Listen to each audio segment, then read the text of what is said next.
Ang Biblia isulat uban sa lamdag sa Dios aron gamiton sa pagtudlo, pagsaway ug pagpadlong kung unsaon pagpuyo nga mahimong maayong Kristohanon.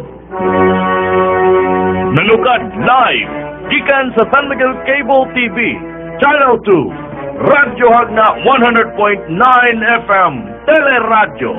Ania si Brother Edsel L. Closet sa programang Biblical Commentary. Sa ngalan samahan sa Anak ug sa Espiritu Santo. Amen. Almighty Father, we praise and glorify your name at this very moment for this another wonderful day and a very special day for us here in our town Hagna, June 28, another day for our forgiveness, another day for our healing, miracles, multiple blessings, peace and happiness, enlightenment, another day for our conversion and even our salvation. And to the Father, we welcome Padre Pio of Petrelsina to be here in our town Hagna as what you will do, Father, for this town. We believe, we accept ng tanang pangitabo, Almighty Father, di ining maong lungsod, imo ng kabubuton, because we believe that you will do something for this town. Father, we believe and claim that we are blessed kay kami ang imong gipili nga padalahan ni Padre Pio ni ining adlaw ang healing sent sa Iglesia Katolika. Father, in Jesus' powerful name, with the faculty given to me by the Roman Catholic Church, I rebuke, cancel, command all evil spirits, sickness, diseases, troubles, pains, hatred to get out from our minds, from our hearts, from our bodies, from our families, from this place, and come to the foot of Christ. In Jesus' powerful name. Father Almighty, I pray for this earth. You bless our Presakidos, Senators, Congressmen, provincial officials, municipal town officials, barangay officials, Department of Justice. Give them guidance and enlightenment. I am also praying, Father, for our Pope Benedict XVI, Cardinals, Archbishops, Bishops, Labiang Bishop Noel, nga dunay gibati, Bishop Medrus of Tagbilaran, Kaparian, Deacons, Seminarians, lay evangelizers, prosperity, expansion, growth of the Catholic charismatic community that you are entrusted to us. Give us more people to testify, Almighty Father, that you are alive and powerful in our community. Father Almighty, I submit, I entrust everything to you today, according to your will, according to your desire, according to your plan. As I pray for GD Kaligan Foundation, Radio Hagna, Child to Child 6, DYTR, DYDL, Hatip Imubay, Radio natin Hagna, Radio natin Cagayan de Oro, DYGP Hagna, Bostarda, Newspaper of Tagbilaran City, Bohol, Balita Daily News of Trinidad, Bohol, as well as Almighty Father, a new negotiation of Mindanao Daily News. Thank you, Father, for another opportunity that I can deliver your message through print media via Mindanao Daily News. Father, thank you for this another opportunity, as well as our CSRM website and our incoming satellite broadcast. I pray, Father, for the activity today here in Hagna, the visitation of Padre Pio, and tomorrow, Father, diya sa Pahina Open Ground, o karong Sunday, July 1, sa Hagna Municipal Gym, ng atmosphere weather 1, dili mawi makababa Ginoo sa among paghimaya, pagadaig diya kadimo. Father, I pray also for September 23, a concert for a cause, for our mass media equipments. In coordination of GD Kaligan Foundation, Father, bless that day. Naunta Ginoo matuman ang among mga tinguhag mga damgo alang sa imong kadayganan for our evangelization ministry. Father, you may forgive those who are in purgatory, bring them into heaven. As I pray, Father, that you may can and cancel the course of our its bloodlines. Deliver us from sins, deliver us from evil spirits, protect us from disgracia, calamities, bad people. Here we are surrendering our will that your will be done. I pray, Father, na itong naiutang sa bangko, tinda negosyo, calamities, Father, iiway mi nining kalibutana. I pray, Father, financial abundancy. Father, I pray also protection to each one of us sa among mga lakaw, blessings of the love offering, solution of our problems, enlightenment of all students, blessings of business, profession, resources, farm, animals, blessings of opportunity to work, those who are asking employment, blessings to pass examination, enlightenment, job promotion, blessings of visa, passport, people in abroad, to those who are dreaming to work in abroad, blessing of all pregnants, little children, to those who are dreaming to have a child, blessings of family peace between husband and wife, parents and children, binalay masamo nga tos lang ugangan, blessings of our spiritual healing, psychological healing, emotional healing, mental healing, family healing, even our physical healing and spiritual healing. Father, panalangini ang nag-birthday nining adlaw labi ng akong anakon, si Sagusoy, the father of Canulao. As I pray also, Father, for San Juan de Baptist Academy, na doon na sila'y alumni nga fellowship, Almighty Father, panalangini sila, dasiga sila. Father Almighty, I pray also, alang sa na nag-offer o mga sakyanan for this ministry, imontas lang pakit-unamahan ng ilang mga pagbudlay o pagpaningkamot aduna gibunga.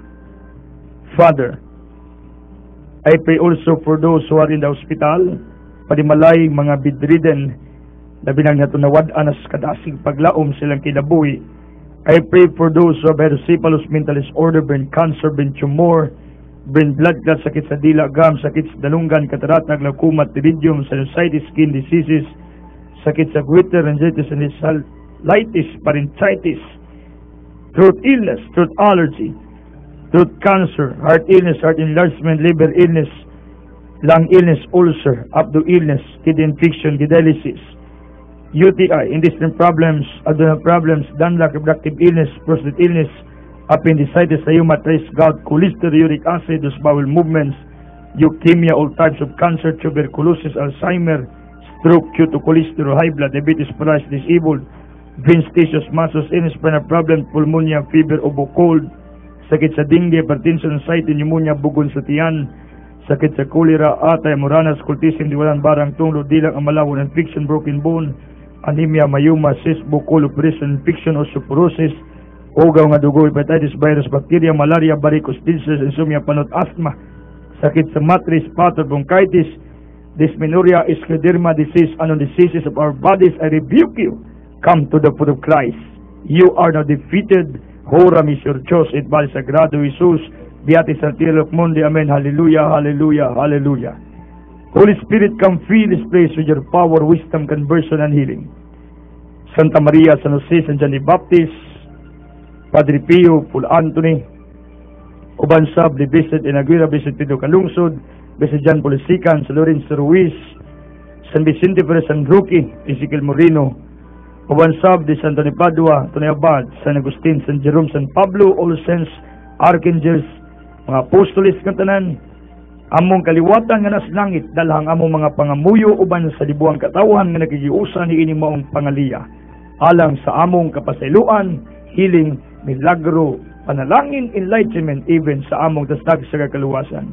Please bring our prayers to God as we praise our Almighty Father in Jesus' powerful name. Amen. Hallelujah. Ang atong ebanghelyo ni ining adlaw kinutdugikan sa ebanghelyo sumala ni San Mateo kapitulo 7 21 ngadto og 29. Dili ang tanan nga magtawag kanako Ginoo makasulod sa gingarian sa langit, kundili kadto lamang nagtuman sa kabuton sa akong amahan nga tuwa sa langit. Kamabot ng adlaw sa paghukom, dagan unya ang buingon kanako Ginoo, dili ba sa imong ngalan nagsangyaman kami sa mensahe sa Dios ug pinaagi sa imong ngalan ginginlan namo ang mga yawa o naghimo kami dagang mga milagro. Apan ako moingon unya kanila, wala ako makaila kaninyo, pahawa kamong makasasala. Busa ang tanan nga nakadungog sa akong gisulti ug nagtuman diini, may sama sa usa ka tawo nga malamon nga nagtukod siyang balay diha sa bato. Sadyang mibundak ang ulan ug mibaha ang mga suba, ug ang hangin miapak ug mikusukuso niadtong balaya. Wala kini matumba, kay natukod man diha sa bato. Apan ang tanan nga nakadungog sa akong gisulti ug dili magtuman diini, may sama sa sakataong buang-buang nga nagtukod siyang balay diha sa balas. Sadyang may bundak ang ulan ug mibaha ang mga suba, ug ang hangin miapak ug mikusukuso niadtong balaya. Natumba kini ug nagunog. Sa pagkuman ni Jesus ug sulti diini mabutanga ang mga tao, natingala siyang pagtulunan, kay gibanan maggahom ang iyang pagtudlo ug dili sama sa ilang mga magtutudlo sa balaod. This is our gospel for today, and this gospel is divided into lessons. Nining duha ka mga punto. Ang usa kining mingon si Kristo nga wala ako makaila kaninyo. Ang usa nga punto, ang duha ka tawo nga nagtukod og balay sa kasiklaseng pundasyon. But before going sa atong ebanghelyo, you know what? Today, maoy pagbisita sa atong gipaabot nga healing sense sa atong simbahang Katoliko. Walain si Padre Pio of Pietrelcina, nga sa buhi pa ni si Padre Pio, kabalo mo, nanay samad siyang kamot ug tiil. Kini mga samara, mo ni gitawag atong stigmata. Maangkon lamang kini sa mga tao nga pinakaduol ug pinakasuod na Diyos Ginoo. Sa ato pa, si Padre Pio nakaambit ni ining gitawag natong stigmata. Tuna siyang pagkabalaan nga pagkapari. Then, kabalo mo, generally speaking, kini si Padre Pio, ang tanang sakit kung atong tanawon, kunya mayog sakit nga ordinaryo, sakit yung dagko, naa siyang lawas mitapot. O gani, hapit na siya mamatay sa makadagang igayon, tungod sa dili maayong dagan sa iyang panglawas. You know what? Kining maong senaryo, ako ning marilit sa kinabuhi ni Apostol Pablo diya sa 2 Corinto kapitulo 12, city upward. Nga matod diya, apan aron dili ako mapoytas-on tungod sa dagang katingalaang mga butang nga ako nakita, yatagan ako og sakit kagigamit ni Satanas aron pag-asol kanako aron dili ako makapagarbo. Sa magatol nagampo ko sa Ginoo ngayang kuhaon kining sakita, apan ang iyang tubag mao kini, igo kadimo ang akong grasya, kay mo samot kalig-on ang akong gahom kun luya ka. So makita nato nga mato diri sa 2 Corinto kapitulo 12 city nga 9, si Pablo di ay dunay sakit. And you know what? This is also the same with Padre Pio of Pietrelcina. Masakit ni siya. Although he was or he is, kay ang iyang pagmilagro di naman sa buhi pa siya. When he was still alive, masakiton siya physically. Daghan siyang sakit, dili ordinaryo masakit kundi daghan siyang sakit. If you will study his life, the biography of Padre Pio of Pietrelcina, samang San Pablo, sumala diri sa 2 Corinto chapter 12, 7-9, masakiton sa si Pablo. Sado pa, si Pablo, si Padre Pio, doon ay gitawag nato og similarity, nga doon ay sakit. Then, kung atong i-relate kining maong senaryo, Padre Pio, si Pablo, makarita nga doon natay similarities sila. Ano yung very sure? The common similarity, ang pinaka-common nga similarity ni Pablo, ni Padre Pio ug sa tua, walain kining sakit nga naa sa tua. Because I believe all of us are sickly. Kitang tanan pulos ta na ay sakit physically. Even ako, honestly, I have also my own disease. From the word, this is not easy. Mo nang kombinasyon sa word, disease. Kanang itawag nato og this, not easy, is. Mo nang itawag disease.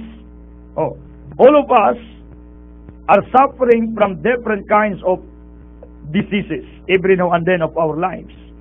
Sa ato pa, si Pablo, si Padre Pio ug kita naatay gitawag og similarity. Common nga mao ang gitawag nato og physical diseases.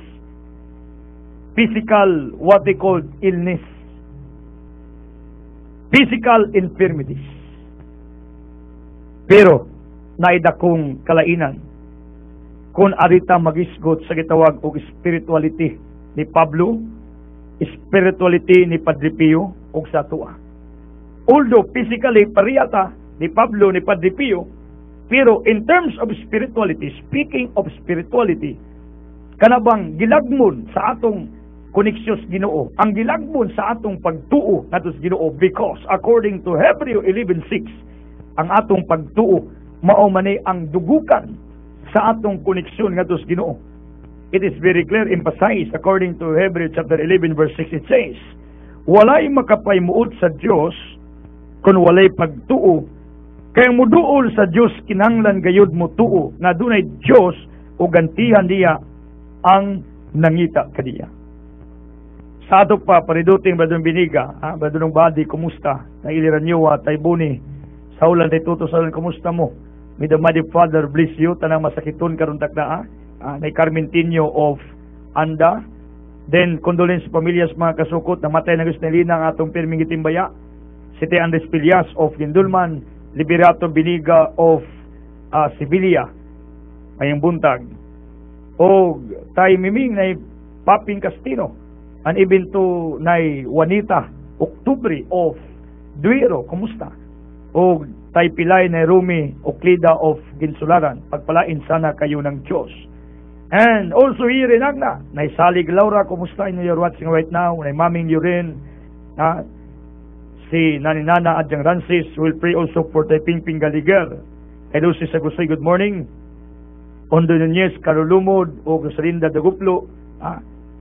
And also to Tay Titong Sailon, Tay Bin Maban, Tay Dudsville, Atores 5, Nay Toribia Kadabis, and Nay Flaviana Galbiso, Nay Pati Sabino, Nay Liling Galyardo, Tay Valentin Traya of Naatang. Oh, kumusta mo? Pagpalain sana kayo ng Diyos. I know you're watching right now. Uban pas mga dagang mga masakiton sa mga Taytiti o Nina Balaba of Canulao. Pagpalain sana kayo ng Diyos. Me, Padre Pio, pray for all of you. So, makita na to nga kinidi ay kinabuhi ni Padre Pio o ni Pablo, doon ay similarity. O ang ilang kinabuhi, doon ay similarity sa tuwa. Pariyatang na yung mga sakit. Ang nakalay lang kay lawom kayong spirituality ni Padre Pio o si San Pablo. Unsa may prueba paglawom kang spirituality? Kanabang lawom kayo ang imong kalambigitan between you and God. According sa testimony ni San Pablo, diya sa 2 Corinto 12:7, minsan nakakita sa kibulungang mga butang. In fact, 2 Corinto 12:2-4, 14 na katibilabay, kita siya taong gibayaw ngadtos langit sa gitawag o katulong paraiso. Mao ni usas mga ebidensya sa gilagmon sa spirituality nga naa ni San Pablo. Nakakita sa mga kibulungang butang, nakita sa mga wonders, mga tilimadon. Ug mausab kini ang nasinati ni Padre Pio tungod siyang spirituality nga lawom kayo ang iyang koneksyon sa Ginoo. Tungod sa nakumpag tuo, tungod sa sincerity, loyalty, tungod sa iyang paghatag sa kinabuhis Ginoo. Nakadawat sa stigmata, samad sa tong Ginoo, mitapot sa iyang kamot duha ug siyang tiin. Ug kini mao ang usas mga lig-ong ebidensya nga lawom kayo ang spirituality ni Padre Pio.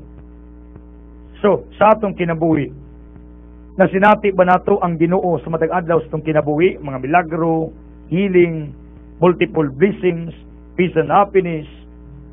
Kaya mo man yung mga parameters that you have what we call a deep relationship with God. Kanang gitawag nato og deep spirituality. Kung nakasinati kag mga milagro, healing, panalangin sa imong kinabuhi. Nga naman, tungod kay mao man sinati ni Pablo, mao man sinati ni Padre Pio, tungod na sa gilagmon sa ilang spirituality. Sa ato pa, ang ato ding mga hiling, milagro, panalangin, magdepende na kung unsa kalaw ang atong spirituality sa Ginoo. And the other side, matod sa Hebrews chapter 2 verse 4, ang mga himala, mga katingalahan, mga wonders, mga milagro, mao kini ang manifestations of God. Nabuhi siya. Mao ni pagpadayag sa Ginoo ipaagi niya giling, milagro, panalangin. That's why in our Catholic charismatic community, daga namang claims of healing, milagro, panalangin, although people are questioning, although people are criticizing, although people are not believing, some of them, because they are underestimating the capacity of God, where according to Luke 1:37, He can do everything. That's their prerogative, that they will underestimate our God. But you know what? Punishment is what they call prepared for all these people who are underestimating the capacity, who are underestimating the power of God. Kay why they're questioning about healing, miracles, and blessing. In fact, maum din manifestations Ginoo nga naa siya buhi. Kana ding wonders nga nakita ni San Pablo, manifestation man na kag yubanan sa Ginoo.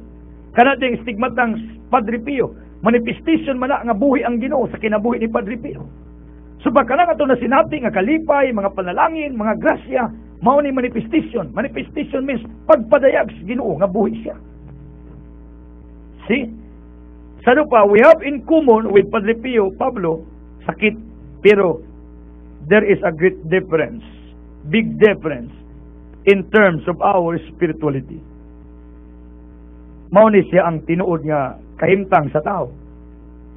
Natay in common pero nagbarita sa gitawag natong spirituality. My question to you today, kumusta ang inyong spirituality? Unsa kalawom ang atong koneksyon sa Ginoo? Unsa kalawom ang atong pagtuos Ginoo? Unsa kadako ang atong koneksyon ngadto sa Ginoo? Mao nay dako kaayong hagit ug pangutana sa atong tastag sa kakinabuhi karong adlaw. Kay kung nangita kag giling, sakiton karon, kita kag milagro, nangita kag panalangin, nangita kag grasya, unya imong spirituality walay ayo. Do you think that miracles, healing, blessing will come? No. Nga naman, ang milagro, panalangin, manifestation mas Ginoo, magdepende na sa imong spirituality. Kana bang imong inner connection sa Ginoo? Mao na si atong timanan. That's why in Mark 11:24 mayingon si Kristo, ug namoy pagtuo sa maglisos mostasa, makahimo mo bisag unsa. Ano man, our faith within sa atong pagkakita. Mao man ang atong gitawag spirituality, kanang atong within sa atong pagkakita. Nga mituo ka Ginoo, miila ka, mihatag as imong kinabuhi within. Nga doon na kay deep relationship, deep connection with our God. Makahimo ug mahimo ang butang nga imong gusto sa imong kinabuhi. With a very simple logic, nga naman, tungod kay you are connected. Why? Tungod kay maayo ang imong bonding relationships Ginoo. If you have that good relationship between you and God, mao na gitawag nato og deep spirituality. You got my point? Now, kung atong tanawon, si Pablo ug si Padre Pio na sakit. Unya kitang tanan na sakit, even si brother in sin ay sakit. Am I right? You get my point? Unsa may atong makita nining duha? Si Pablo gapas-as yang sakit sa tumang kalipay. In fact, nanudlo siya. Matod sa 5:18 sa unang Tesalonika, pasalamatin niyo ang Ginoo sa tanang higayon ug sa tanang may tabo sa inyong kinabuhi. Sa pa, in sickness, in good health, in peace and in troubles, sa tanang mga kalisdanan, angay ditang muduol ngadto sa Ginoo. Kay kanang maong buhat pagpasalamat na ngadto sa Ginoo. Ug maunay gi-apply ni Apostol Pablo sa iyang kinabuhi. But this is contrary to human being. Nga naman, kita ganahan ta mag-preaching, magdaig, maghimaya sa Ginoo, ganahan ta mga lagad kung natas maayong kondisyon, ganahan ta muduol og misa basta maayo lang kag gibati, pero galig na kay bationg gamay, sige kag pangitag alibay, sakit ang ulo, sakit akong tiyan, sakit akong gibati, di sa akong musimba, di sa akong mga rismatic, magpuyo sa kusbalay, kaya na ako'y gibati, you are doing wrong. Why? That is contrary of what sinful did sa iyang panahon. You got me? Naisakit ni si San Pablo. Kay gituyo na sa Ginoo ang iyang sakit kay diya sa ma-purify, because when your body is suffering, your soul is purified. Mabitang diya na sakit ko. You know what? It was in my mind nga, Lord, why you give this to me? In fact, I'm serving you. Pero, you know what? Few seconds after I asked God about this, what they call happenings to my life, sadyang ako nang gipangutana nganong iya kong itagaag sakit nga sama ni ini nga naka-burden o naka-trap, nganong gialaw niya nga tagaan kong sakit siyawa sama ni kay categorically kana maging sakit basta nangalagad kas Ginoo, di magilagi kas Ginoo, siyawa magina categorically ingon San Pablo itagaan sa sakit ni Satanas o daalaw lang sa Ginoo, gialaw. I asked God why He allowed nga magkasakit ko. You know what? After asking that, after thinking that what he called scenario, pangitabo, you know what? It was in my mind nga dapat di ay ang tao moagi og sakit. Dapat. Ngano? Ask me why. Kay once your body is suffering, your soul is purified. Kay Romans 3:10 ang tao makasamang yun. Musugot kag sa dili makasamang yun ang tao.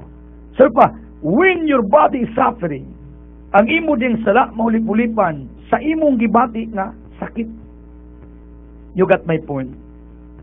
Mo to realization na ako nakuha when I was sick last week, when I stayed only in my house for how many days. Wala gi ko mo report sa opisina, was ko nag-program dito ra ko. Simba ko man uli ko sa balay, pahuway. Rest. Diyan ako na nakitaan nga when your body is suffering, your soul is purified. Sa pagkiniding atong mga sakit, purification is tong kalag. In order that atong ma-fulfill ang atong mission. Can I prove to you this teaching? Yes, si San Pablo, na may sakit. Pero, tanawa ninyo, si Pablo was a very successful servant of God, was a very successful apostle of God. He fulfilled his mission.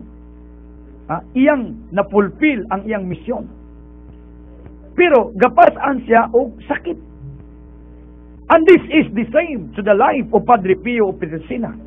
Namatay si Padre Pio, and the truth is, good news, wa man na madugta iyang lawas until today. Wala gina madugta ang lawas ni Padre Pio. Anang sakit, halos naslawas ni Padre Pio. Pero makita na to, si Padre Pio, nangalagad. Makita na to, si Pablo, nangalagad. Pero matinga ka, anong naisakit? Matinga ka, anong si Padre Pio, naisakit.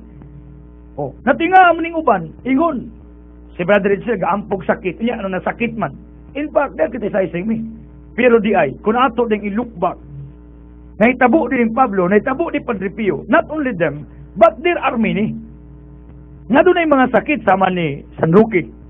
Naman ay samad, gawa maayo. Pero si San Roque, kurusa lang niya ng tao, maayo sakit.